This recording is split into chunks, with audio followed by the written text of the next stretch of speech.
Hi అండి, welcome back to my channel అండి, కీర్తి Sam blogs. అందరు ఎలా ఉన్నారండి? నేనైతే బాగున్నాను. సో ఇవాళ వచ్చేసి ఒక కొత్త అప్డేట్ అనేది ఉందండి. సో అప్డేట్ ఏంటంటే మనకి టోటల్గా మనకి హైదరాబాద్లో వచ్చేసి 1,50,000 ఇల్లులు, డబుల్ బెడ్రూమ్ ఇల్లులు అనేవి ఖాళీ ఉన్నాయి. సో మనం ఈ వీడియోని మీరు స్కిప్ చేయకుండా ఎండ్ వరకు చూడండి. నేను మీకు కొన్ని ఏరియా నేమ్స్ అనేది చెప్తాను. ఆ పర్టికులర్ ఏరియాలో వచ్చేసి మనకి డబుల్ బెడ్రూమ్ ఇల్లులు అనేవి ఖాళీగా ఉన్నాయి. సో మీరు నా ఛానల్ని ఫస్ట్ టైం చూసినట్టయితే ప్లీజ్ అండి సబ్స్క్రైబ్ చేసుకోండి. ఇఫ్ ఇన్ కేస్ మీకు ఈ వీడియో అనేది నచ్చినా ప్లీజ్ అండి ఒక లైక్ అనేది చేయండి. సో పదండి ఇంకా మనం వీడియోలోకి వెళ్ళిపోదాము. సో ఇక్కడ ఈ అప్డేట్ మనకి ఏంటంటే జిహెచ్ఎంసీలో వచ్చేసి అర్హులు ఎవరైతే ఉన్నారో వాళ్ళకి డబుల్ బెడ్రూమ్లు ఏవైతే ఖాళీగా ఉన్నాయో అవి ఇవ్వాలి అనేసి గవర్నమెంట్ అనేది డిసైడ్ చేస్తున్నారండి. సో ఫస్ట్ ప్రిఫరెన్స్ వచ్చేసి మనకి ఒంటరి మహిళ కానివ్వండి, హ్యాండిక్యాప్ ఎవరైతే ఉన్నారో వాళ్ళకి, ఇంకొకటి అప్పుడు తెలంగాణలో వచ్చేవారి ఎవరైతే చనిపోయారో వాళ్ళకి ఇవ్వాలి అనేసి మనకి డిసైడ్ చేస్తున్నారు.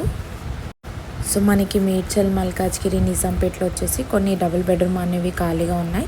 అందులో కూడా కొన్ని పెండింగ్ స్టేటస్లో ఉన్నాయి. ఆ వర్క్స్ అన్ని కంప్లీట్ చేసిన తర్వాత అర్హులకి ఎవరైతే ఉన్నారో వాళ్ళకి డబుల్ బెడ్రూమ్లు అనేవి ఇస్తారండి. సో ఇంకా నెక్స్ట్ అప్డేట్ ఏంటంటే మనకి చాలామందికి సర్వేయర్ నేమ్ కానీ మొబైల్ నెంబర్ అనేది రిఫ్లెక్ట్ అవ్వట్లేదు అనేది చాలామంది మనకి కమెంట్స్ అనేది పెడుతున్నారు. సో ఇది వరి అనేది అవ్వాల్సిన అవసరం ఏం లేదండి. సో నేనైతే 2 రీజన్స్ వల్ల మనకి మొబైల్ నంబర్ కానీ సర్వేర్ నేమ్ అనేది చూపించట్లేదు అనుకుంటున్నాను.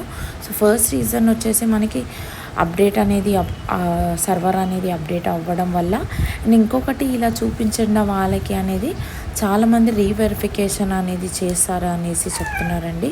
సో మనకి ఎటువంటి అప్డేట్ అనేది ఉన్నా నేను మీకు అప్డేట్ చేస్తూ ఉంటానండి. ఇంద్రమ్మ ఇల్లు రిలేటెడ్ కానీ, మీకు ఇంద్రమ్మ రిలేటెడ్ గ్రీవియన్స్ కానీ, కంప్లైంట్ కానీ, సర్వే కానీ ఏదైనా ఉన్నా ప్రతి ఒక్కటి మీరు గ్రీవియన్స్లోనే వెళ్ళి కంప్లైంట్ అనేది రేజ్ చేయాలండి.